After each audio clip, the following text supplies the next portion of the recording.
Hello बच्चों, आपका स्वागत है आपके अपने यूट्यूब चैनल लाइफ एकेडमी में। तो मैं आज आप लोगों के सामने फिर से हाजिर हूं।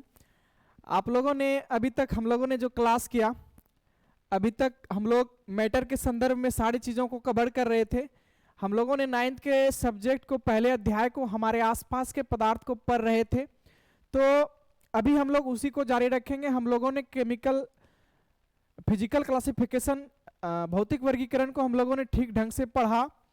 मैं ये आशा करता हूँ कि सारे बच्चों को सारी चीज़ें समझ में आई होंगी। और रही बात, अगर आप लोगों को मेरा वीडियो थोड़ा सा भी अच्छा लगे, अच्छा महसूस हो कि हाँ आपको इस वीडियो से कुछ सीखने के लिए मिल रही है, तो आप हमें सपोर्ट दिखाएं और हमारे चैनल लाइफ एकेडमी बीजेपी को ज़रूर से ज़रूर शेयर करें और अपने दोस्तों तक पहुंचाएं, ताकि वो भी एक बेहतर शिक्षा का लाभ उठा सके और वो भी पढ़ लिख कर एक अच्छे मुकाम पर जा सके। तो मैं आशा करता हूं कि पीछे जितनी सारी क्लास हो चुकी हैं, उन सारे एक एक टॉपिक को आप लोगों ने बारीकी से पढ़ा होगा, बारीकी से देखा होगा। तो आज फिर हम लोग आगे बढ़ते हैं। आज हम लोग केमिकल क्लासिफिकेशन के बारे में पढ़ेंगे, रासायनिक वर्गीकरण के बारे में पढ़ेंगे कि पदार्थ का जो रासायनिक वर्गीकरण किया गया है वो किस प्रकार किया गया है। हम उन सारी चीज़ों को आज कवर करेंगे, ठीक है। तो यदि हमारे आसपास के बच्चे हमें देख रहे हैं तो मैं उनसे गुजारिश करूंगा कि यदि आप हमारे संस्थान में ऑफलाइन भी आना चाहते हैं तो आपका स्वागत है, आप हमारे संस्थान में ऑफलाइन आएँ। और यहाँ पर बेहतर नोट्स की सुविधा है, सारे चीज़ों की सुविधा है। आप ही लोगों के लिए संस्थान है, आप ही लोगों का ये संस्थान है। तो आप यदि ऑफलाइन आना चाहते हैं तो आप सादर आमंत्रित हैं। यहाँ पे हमारे मैथ के टीचर हो गए, अनुभवी टीचर रोहित सर, वो भी आप लोगों को अच्छे शिक्षा देने के लिए तत्पर हैं, हमेशा तत्पर रहेंगे। और ज्योग्राफी के टीचर हमारे विक्रम सर, वो भी आप लोगों के लिए हमेशा तत्पर रहेंगे। सारे टीचर आप लोगों के लिए हमेशा तत्पर रहेंगे। बस आप लोग लाइफ एकेडमी के साथ जुड़े रहिए और आप यूं ही नए ऊंचाइयों को छूते रहिए। आप लोगों के साथ हम लोग खड़े हैं। तो आइए आज हम देखते हैं केमिकल क्लासिफिकेशन, रासायनिक वर्गीकरण के विषय में, ठीक है। और मैं पहले क्लास से पहले सारे बच्चों को यह सूचित कर दूं कि यदि कहीं भी थोड़ा भी दिक्कत हो मेरे बाबू, तो उनको आपको ये नहीं कि छोड़ देना है। अगर थोड़ा सा भी कहीं दिक्कत हो तो आप कमेंट लिखिए, मैं उनको सॉल्व करूंगा, ठीक है। तो आइए आज पढ़ते हैं केमिकल क्लासिफिकेशन के बारे में, ठीक है।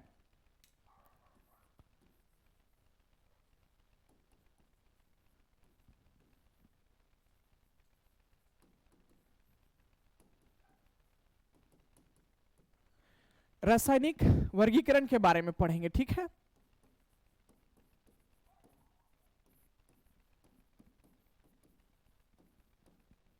रासायनिक वर्गीकरण के बारे में आज हम लोग सारे चीजों को देखेंगे।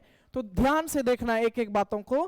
केमिकल क्लासिफिकेशन, रासायनिक वर्गीकरण, देखिए इनको जो है दो भागों में बांटा गया है। कितने भागों में बांटा गया है? दो भागों में बांटा गया है। पहला कौन सा हो जाएगा? पहला हो जाएगा प्योर, शुद्ध पदार्थ, और दूसरा क्या होगा? इम्प्योर। दो भागों में बांटा गया है। तो पहला क्या हो जाएगा? प्योर, शुद्ध पदार्थ, शुद्ध पदार्थ, उसके बाद इम्प्योर, ठीक है। इम्प्योर, अशुद्ध पदार्थ। तो केमिकल क्लासिफिकेशन को जो बांटा गया है मेरे बच्चों, दो भागों में बांटा गया है। पहला कौन सा? प्योर, और दूसरा कौन सा? इम्प्योर। समझ में आ रही है मेरी बात? देखिए प्योर, शुद्ध धातु को भी दो भागों में बांटा गया है। पहला कौन सा होगा? एलिमेंट, तत्व, और दूसरा कौन सा होगा? कंपाउंड, ठीक है। तो इसको जो प्योर को बांटा गया है मेरे बच्चों, इसको भी दो भागों में बांटा गया है। पहला कौन सा हो जाएगा? एलिमेंट, एलिमेंट तत्व, ठीक है। दूसरा हो जाएगा कंपाउंड, यौगिक, ठीक है, यौगिक। इनको दो भागों में बांटा गया है। तत्व, हमारे प्राकृतिक में कितने सारे तत्व पाए जाते हैं उनके विषय में हम इनमें कवर करेंगे। आपके कक्षा में, आपके सिलेबस में जितनी सारी बातें दी गई होंगी उन सारे बातों को हम लोग कवर करेंगे। और यौगिक क्या है उनके बारे में भी हम लोग देखेंगे। इम्प्योर, अशुद्ध धातु को भी जो है, अशुद्ध धातु भी दो भागों में बांटा गया है। मिक्सचर, मिश्रण, इसको जो है, इसको किस में बांटा गया है? मिश्रण। मिश्रण। इसमें ही हम लोगों को मिश्रण के विषय में पढ़ना है। अशुद्ध धातु में कौन सा धातु, कौन सा पदार्थ किसमें मिला हुआ है, कहाँ है, अगरम बगरम सारी चीजें हम लोग पढ़ेंगे, ठीक है। तो आइए अभी हम लोग एलिमेंट के विषय में पढ़ते हैं, एलिमेंट के संदर्भ में हम लोग पढ़ते हैं, ठीक है। देखिए आज हम लोग प्योर के बारे में पढ़ेंगे। सबसे पहले आज हम पढ़ते हैं एलिमेंट के संदर्भ में, ठीक है। तो ध्यान से एक एक बातों को मेरे बच्चों देखते जाना है। आज हम लोग किसको पढ़ेंगे, एलिमेंट को पढ़ेंगे, तत्व के विषय में पढ़ेंगे, ठीक है। तत्व, अब देखना है एक एक बातों को यहां से देखना है। तत्व कहते किसे हैं, ध्यान से सुनिए, गौर से सुनिए। यदि आप नोट्स बना रहे हैं तो बेहतर सा नोट्स बनाइएगा। तत्व कहते किसे हैं, तत्व एक ही प्रकार के परमाणुओं से मिलकर बना होता है। तत्व एक ही प्रकार के एटम से मिलकर बना होता है। इसका पहला गुण क्या हो जाएगा, तत्व एक ही प्रकार के एटम से मिलकर बना होता है। तत्व प्राकृतिक में, प्राकृतिक का क्या है, मूल इकाई है। तत्व जो है, एलिमेंट जो है, प्राकृतिक का क्या है, मूल इकाई है। तो एक एक बातों को देखते जाना है। देखिए तत्व जो है एक ही प्रकार के, एक ही प्रकार के तत्व एक ही प्रकार के एटम से बना होता है।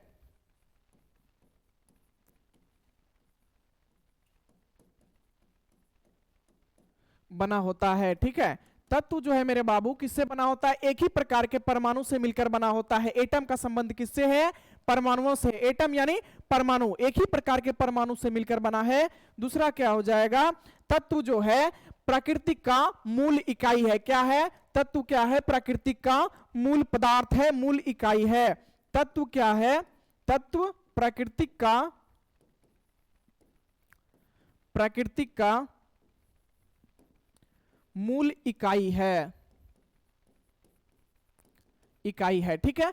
अभी तक देखना, अब इन पॉइंट को, अगले पॉइंट को जरा गौर से ध्यान से देखना है। देखिए अभी तक जो है तत्व की खोज, अभी तक 118 तत्व की खोज हो चुकी है, ठीक है।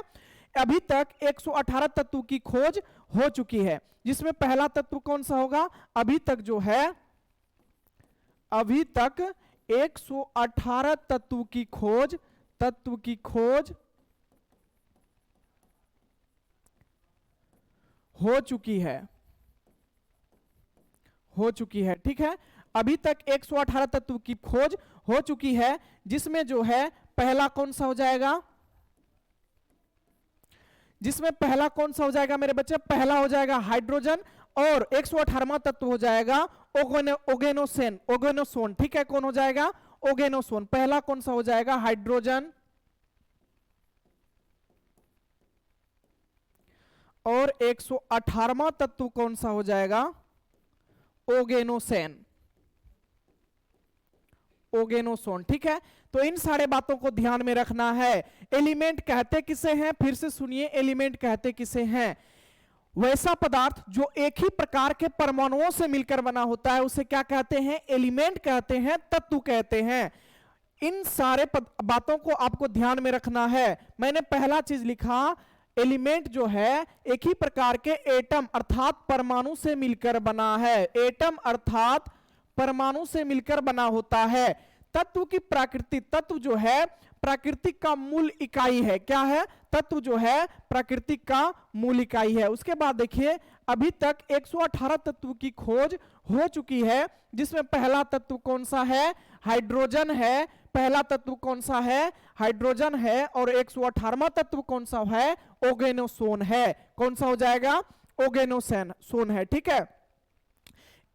उसके बाद यहां से देखना है, एलिमेंट को रासायनिक संकेत के द्वारा दर्शाया जाता है। एलिमेंट को जो है रासायनिक संकेत के द्वारा दर्शाया जाता है। एलिमेंट को किससे दर्शाया जाता है, रासायनिक संकेत से दर्शाया जाता है, रासायनिक संकेत से दर्शाया जाता है। तत्व को रासायनिक संकेत से दर्शाया जाता है, दर्शाया जाता है, ठीक है। तो ये सारी चीजें एलिमेंट अर्थात कंपाउंड के एलिमेंट अर्थात तत्व के विषय में ये सारी चीजें थी। आप लोगों के लिए ये सारी बातें इंपॉर्टेंट है, महत्वपूर्ण है। इन सारे बातों को आप लोग एक बार पुनः देख लीजिए, फिर से सुनिए। मैंने अभी आप लोगों को बताया एलिमेंट कहते किसे हैं, तत्व कहते किसे हैं। तत्व वैसा पदार्थ जो एक ही प्रकार के एटम से मिलकर बना होता है उसे क्या कहते हैं, एलिमेंट कहते हैं, तत्व कहते हैं। ठीक है, तो इसका पहला गुण क्या था, एलिमेंट के गुण में पहला गुण क्या था, ये एक ही प्रकार के एटम से बना होता है, परमाणु से बना होता है। तत्व की प्राकृतिक का मूल इकाई है। उसके बाद अभी तक 118 तत्व की खोज हो चुकी है, जिसमें पहला कौन सा हो जाएगा, हाइड्रोजन, और 118वां तत्व कौन सा हो जाएगा, ओगेनोसोन। कौन सा हो जाएगा, ओगेनोसोन। ठीक है, उसके बाद चौथा था तत्व रासायनिक। तत्व को जो है रासायनिक संकेत से दर्शाया जाता है। अब कैसे दर्शाया जाता है, जैसे मान लीजिए नाइट्रोजन, नाइट्रोजन है, ठीक है, नाइट्रोजन है, ये भी तत्व है। इसको किससे, इसका संकेत क्या होता है, एन होता है। तो वही मैंने बताया यहाँ पे, तत्व को रासायनिक संकेत से दर्शाया जाता है, रासायनिक संकेत से एलिमेंट को दर्शाया जाता है। तो मैं आशा करता हूं कि ये सारी बातें आप सबों को समझ में आई होंगी। एक बार इनका बेहतर रूप से आप स्क्रीनशॉट ले लेंगे, एक बार आप बेहतर तरीके से इसका स्क्रीनशॉट ले लीजिए।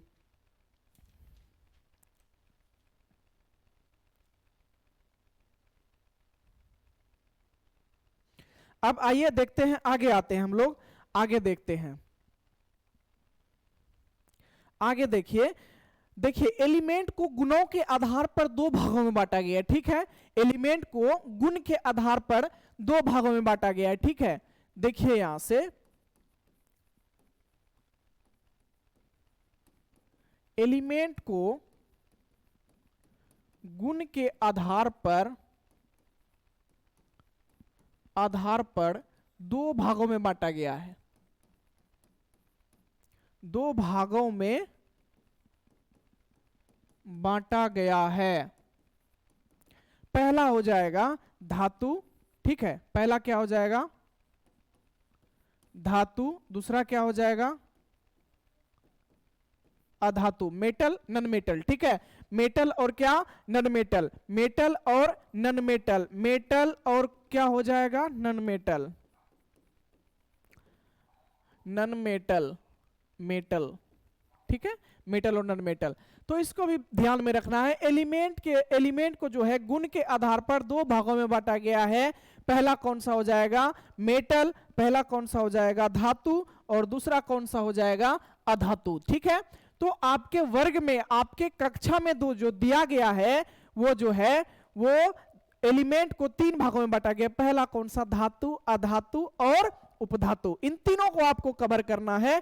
ठीक है, तो आइए अभी हम देखते हैं इनको, एलिमेंट को, जो धातु। अब आइए थोड़ा सा देख लेते हैं हम लोग, कंपाउंड के विषय में थोड़ा सा देख लेते हैं। ठीक है,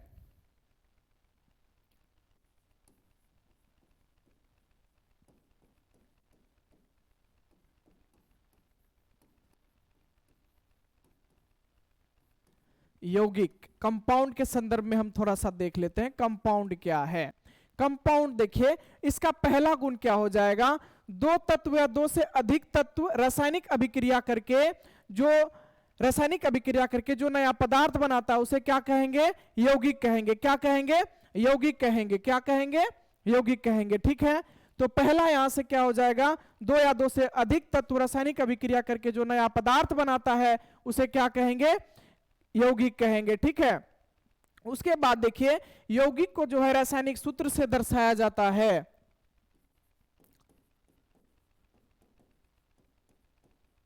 दो या दो से अधिक तत्व रासायनिक अभिक्रिया करके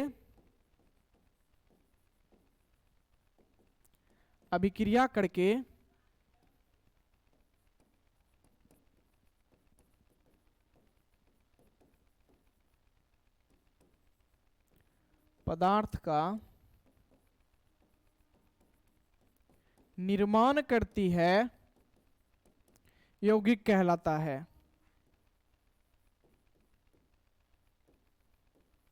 कंपाउंड कहलाता है। ठीक है। और इसका दूसरा क्या होगा, कंपाउंड को रासायनिक सूत्र से दर्शाया जाता है।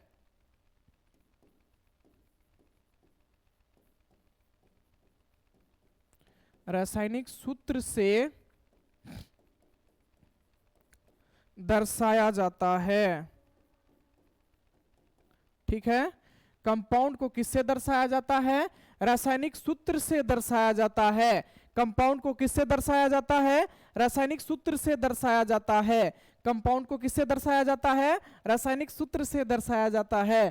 पहला लिखे, दो या दो से अधिक तत्व रासायनिक अभिक्रिया करके जो नए पदार्थ का निर्माण करती है उसे क्या कहेंगे, कंपाउंड कहेंगे। कंपाउंड को रासायनिक सूत्र से दर्शाया जाता है। उसके बाद देखिए रासायनिक सूत्र से किस प्रकार दर्शाया जाता है। जैसे देखिए अब लिख लिए, जैसे मान लीजिए संगमरमर CaCO3, देखिए क्या हो गया, संगमरमर हो गया। संगमरमर का रासायनिक सूत्र है, तो हम ये कह सकते हैं कंपाउंड जितने भी जो भी जहां भी आप देखिएगा कि रासायनिक सूत्र से किसी भी पदार्थ को दर्शाया गया है तो वो क्या कहलाएगा मेरे बाबू, यौगिक कहलाएगा। क्या कहलाएगा, यौगिक कहलाएगा, कंपाउंड कहलाएगा। ठीक है, यौगिक में उनके अवयवी तत्व के गुण नहीं पाए जाते हैं। ठीक है, यौगिक में जो है यौगिक में उनके अवयवी तत्व के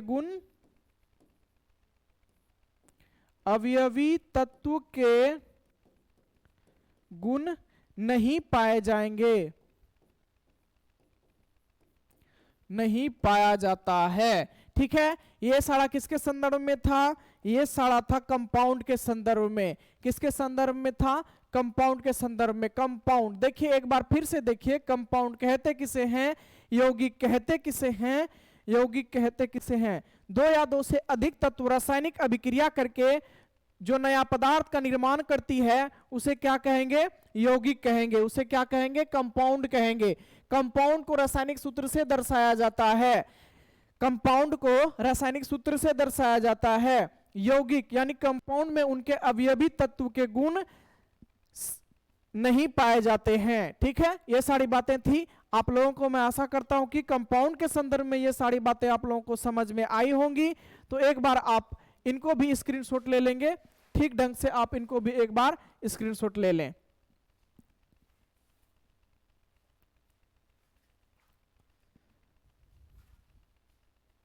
मैं आशा करता हूं कि सारे बच्चों ने इसका स्क्रीनशॉट ले लिया होगा। तो आइए हम लोग अब आगे बढ़ते हैं, प्योर पे पुनः आते हैं। और आज हम लोग जो है धातु के संदर्भ में पढ़ेंगे कि धातु कहते किसे हैं। ठीक है, तो धातु यहां से देखिए,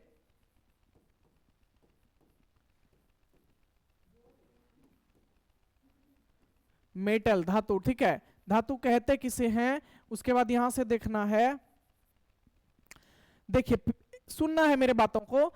वैसा पदार्थ जिसमें आघात वर्धता होती हो, तन्यता होती हो तथा जो विद्युत तथा उष्मा का क्या होता हो, सुचालक होता हो, उसे क्या कहेंगे, धातु कहते हैं। देखिए धातु जिसमें आघात वर्धता होती हो, आघात वर्धता होती हो, जिसमें आघात वर्धता होती हो, जिसमें क्या होती हो, तन्यता होती हो, जिसमें तन्यता होती हो, जो विद्युत का सुचालक हो,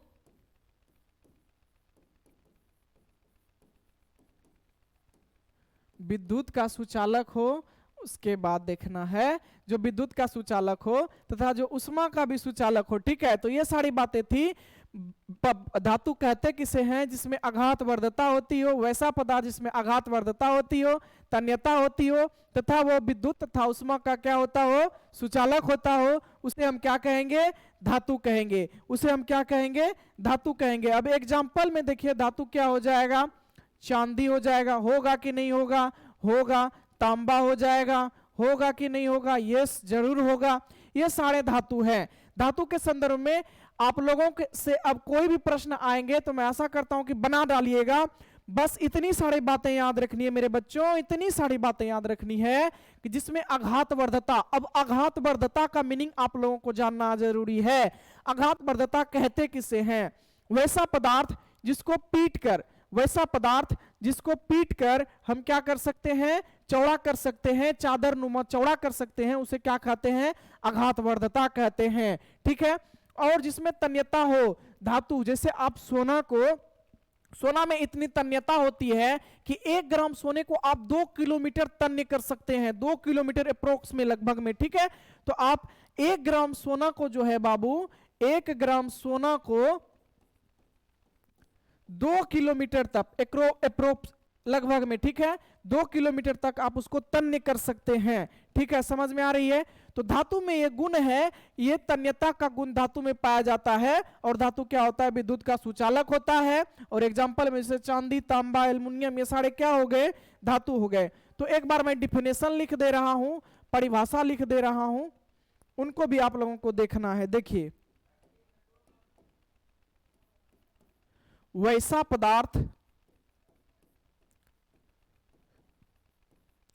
पदार्थ जिसमें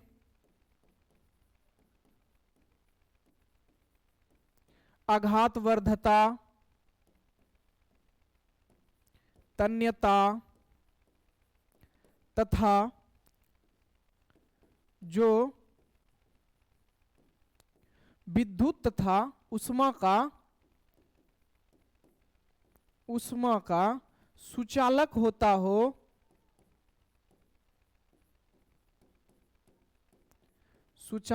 हो, उसे क्या कहा जाता है? उसे मेटल कहा जाता है, उसे धातु कहा जाता है। समझ में आई मेरे बच्चों? समझ में आई धातु का डिफिनेशन, धातु का परिभाषा समझ में आया? धातु किसे कहेंगे? तो धातु किसे कहेंगे? फिर से देखिए एक बार, धातु किसको कहते हैं? वैसा पदार्थ जिसमें आघातवर्धता, तन्यता तथा क्या हो? जो विद्युत तथा उष्मा का सुचालक होता हो, उसे क्या कहेंगे? उसे धातु कहेंगे। समझ में आ रही है मेरी बात? तो एक बार इसका पुनः आप लोग स्क्रीनशॉट ले लेंगे, धातु का आप लोग स्क्रीनशॉट ले लेंगे और इसको एक बेहतर वे में नोट्स बनाते जाना है मेरे बच्चों। ठीक है, कवर हो रहा है? हाँ, एक बार इसको स्क्रीनशॉट ले लेंगे।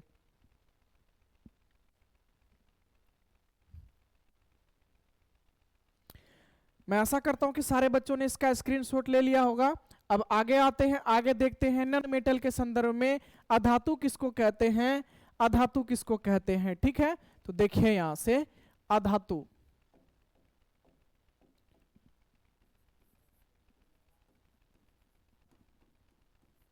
अधातु नॉन मेटल। ठीक है, अधातु किसे कहते हैं? देखना, जिसमें वही सेम सड़ब होगा, बस उसका धातु का उल्टा कर देना है। उसमें आघातवर्धता होती थी और इसमें क्या होगा? आघातवर्ध्यता नहीं होगा। ठीक है, जिसमें आघातवर्धता नहीं होती हो, जिसमें आघातवर्धता नहीं होती हो तथा जिसमें तन्यता भी नहीं होती हो, जिसमें तन्यता नहीं होती हो तथा जिसमें विद्युत तथा जो विद्युत तथा उष्मा का कुचालक हो, उष्मा का कुचालक हो। ठीक है, ये सारी बातें हो जाएंगी। जैसे देखना है, अब यहां से अधातु नॉन मेटल का परिभाषा देखिए, किसे कहेंगे नॉन मेटल? वैसा पदार्थ जिसमें आघातवर्धता तथा तन्यता नहीं होती हो तथा जो विद्युत तथा उष्मा का क्या होता हो मेरे बच्चों? कुचालक होता हो, उसे क्या कहेंगे? अधातु कहेंगे। अब देखिए, अधातु में जैसे मान लीजिए एग्जाम्पल में कोई भी चीज जिसमें विद्युत धारा प्रभावित नहीं होती हो, जिसमें आघातवर्धता नहीं होती हो, जिसमें तन्यता नहीं होती, वो क्या है? अधातु है। जैसे मान लीजिए आप पेन से लिख रहे हैं, पेन क्या हो जाएगा? अधातु होगा कि नहीं होगा? होगा। उसके बाद पेन भी क्या हो जाएगा? कलम क्या हो जाएगा? अधातु हो जाएगा। उसके बाद आप देख लीजिए, जैसे मान लीजिए आपने, फिर देखिए पेन में जैसे आप रेट से है, रेट बताइए तो क्या होगा, रेट अधातु है परंतु ऊष्मा का क्या होगा, सुचालक होगा। समझ रहे हैं। ग्रेफाइट क्या क्या होगा, जो आप रेट से लिखते हैं उसके बीचों बीच ग्रेफाइट पाया जाता है। क्या पाया जाता है, ग्रेफाइट पाया जाता है, जो अधातु तो है परंतु ऊष्मा तथा विद्युत का क्या होता है, सुचालक होता है। आपने बैटरी को फोड़ा होगा, जब आप बच्चे होंगे तो बैटरी को बहुत फोड़ते होंगे, और जरूर फोड़ते होंगे, अभी भी आप लोग फोड़ते होंगे। निप्पो बैटरी गांव समाज में आती है, उनको आप फोड़ फोड़ के देखिएगा, उनके बीच पेंसिल जैसा निकलता है ना, वो ग्रेफाइट है मेरे बच्चों, क्या है, ग्रेफाइट है। तो ये सारी चीजें थी। उसके बाद देखिए अधातु, अब जितने भी देखिए ऑक्सीजन हो गया, O2 हो गया, नाइट्रोजन हो गया, जितने भी सारे गैस है क्या होंगे, अधातु होंगे। तो बस सिंपल सी भाषा में आप लोगों को समझना था। अब यहां से मैं इनका डिफिनेशन लिख दे रहा हूं, ठीक है, परिभाषा लिख दे रहा हूं। देखिए वैसा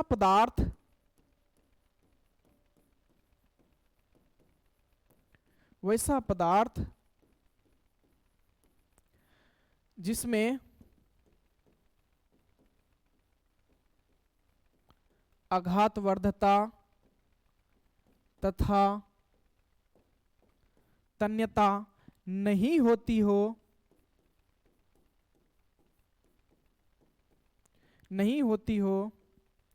तथा जो विद्युत और ऊष्मा का कुचालक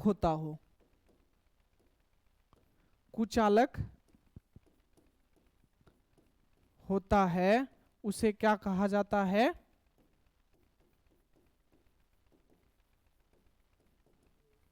उसे अधातु कहा जाता है।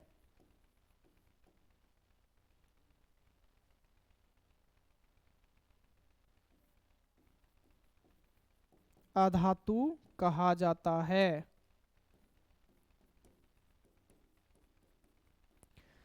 देखिए थोड़ा सा छूट गया था। उसके बाद देखिए वैसा पदार्थ जिसमें आघातवर्धता तथा तन्यता नहीं होती है तथा जो विद्युत और ऊष्मा का कुचालक होता है, उसे क्या कहेंगे, अधातु कहेंगे, नॉन मेटल कहेंगे। समझ में आई। एक बार फिर से देखिए सारे बातों को आप लोग फिर से देखिए। अभी तक हम लोगों ने क्या पढ़ा, देखिए नॉन मेटल के विषय में पढ़ा। तो नॉन मेटल का पहला गुण क्या हो जाएगा मेरे बच्चों, जिसमें आघातवर्धता नहीं होती हो उसे हम क्या कहेंगे, नॉन मेटल। उसके बाद देखिए तन्यता भी नहीं होती है। उसके बाद देखिए विद्युत तथा ऊष्मा का भी क्या होता है, कुचालक होता है। तो मैंने यहां पर डिफिनेशन उसका लिखा, उसका परिभाषा लिखा, वैसा पदार्थ जिसमें आघातवर्धता तथा तन्यता नहीं होती हो तथा जो विद्युत और ऊष्मा का क्या होता हो, कुचालक होता, उसे नॉन मेटल अधातु कहा जाता है। तो क्लियर हुआ होगा ये पॉइंट, सारे पॉइंट जो है क्लियर हुआ होगा। तो ये सारे आप लोग फिर पुनः एक बार इसका स्क्रीनशॉट ले लेंगे और बेहतर वे में नोट्स बनाते जाइएगा, ठीक है। मैं जैसे जैसे लिख रहा हूं वैसे लिखना है मेरे बच्चों, ठीक है, लिखते जाइए इसको।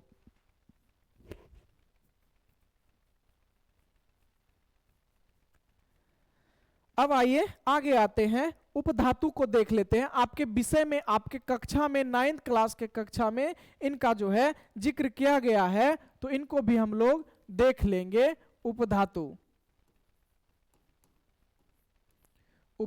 ठीक है, इनको भी हम लोग देख लेंगे। उपधातु देखिए, उपधातु किसे कहते हैं, जिसमें जो है, जिसमें कुछ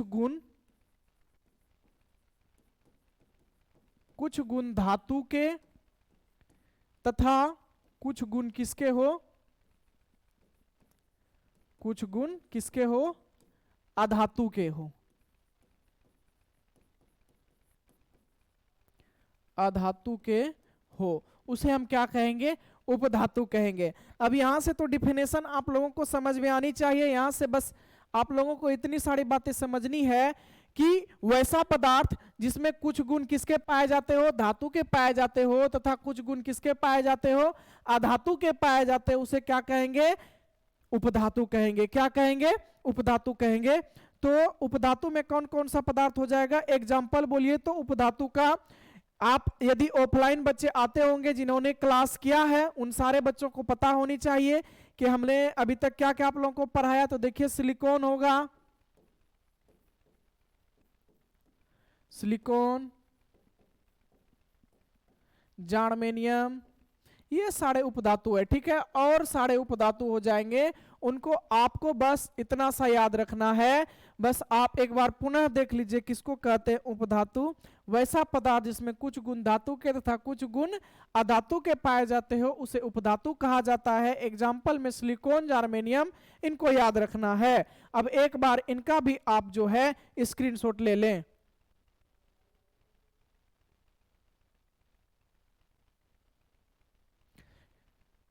ठीक है मेरे बच्चों, उसके बाद हम लोग आगे जो है इम्प्योर यानी अशुद्ध धातु के विषय में पढ़ेंगे। अब आइए आज क्लास इतना ही रहने देते हैं, आगे जो है हम लोग आगे के क्लास में पढ़ेंगे। तो मैं आप लोगों को एक बात बताना चाहता हूं मेरे बच्चों, गौर से सुनिएगा। कहते हैं, एक बड़ी अच्छी लाइन है, अच्छा लगा तो मैं आप लोगों को सुनाता हूं, देखिए। चलो अपनी तकदीर को, गौर से सुनना है, चलो अपनी तकदीर को एक नया मोड़ देते हैं, चलो अपनी तकदीर को एक नया मोड़ देते हैं, जितोड़ मेहनत से मंजिल की कठिनाइयों को तोड़ देते हैं, कठिनाइयों को तोड़ देते हैं। तो मेरे बच्चों इतना मेहनत करो कि मंजिल आपका जहां भी हो, उनके रास्तों में आने वाली कठिनाइयों को, सारे कठिनाइयों को आप तोड़ते हुए मंजिल को पा सको। तो बस इतना ही। अभी तक आप लोगों का मेरे साथ जुड़ने के लिए बहुत बहुत धन्यवाद, बहुत बहुत धन्यवाद। Thank you so much.